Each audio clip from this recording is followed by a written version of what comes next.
Hello, fellow teachers, homeschool moms, or homeschool dads. Welcome back to my channel. I'm LaWanda Shields, and this is Too Cute Classrooms. And I like to give really quick tips on things we can do. So the tip I'm giving today is some things that we can do to keep our students or our stay-at-home babies focused. Okay, the first thing we're going to do is make sure we don't give more than 2 instructions at a time.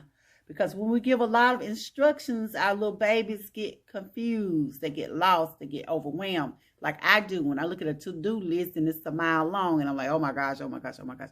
But anyway, to make sure that they stay focused, only give them 2 things to do at a time. Especially if you're dealing with middle school students or students that are younger.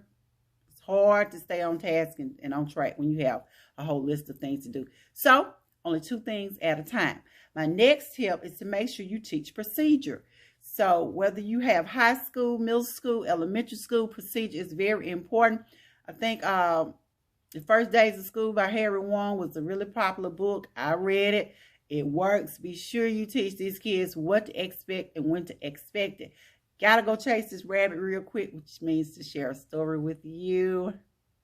I used to loop my kids. I taught 5th and 6th grade for about 6-7 years, and I would have the same students every year. So one year I came in, and this was my 6th graders who I'd had for 5th grade, and it was like the first part of school, and they were just busy, just working. I said, what are you doing? What are y'all doing?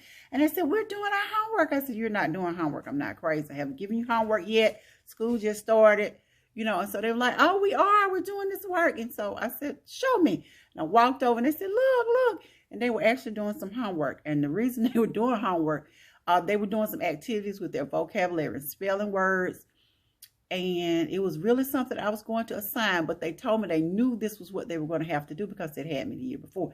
They already knew the procedures. So the first weeks of school, be sure that you teach your students or your little babies that you're keeping at home. Be sure to teach them some procedures so they know what to expect and know when to expect it. Also, make sure that you don't get them too overwhelmed. As I was saying earlier with the instruction, because you do have some students, they're the sort of like Miss Shields, and Miss Shields gets distracted very easily. Because I have an adult form of ADHD. I have a little attention deficit problem. The next thing you need to do is make sure you do frequent check-ins with your students. That means stop by, see what they're working on, see if they need some help.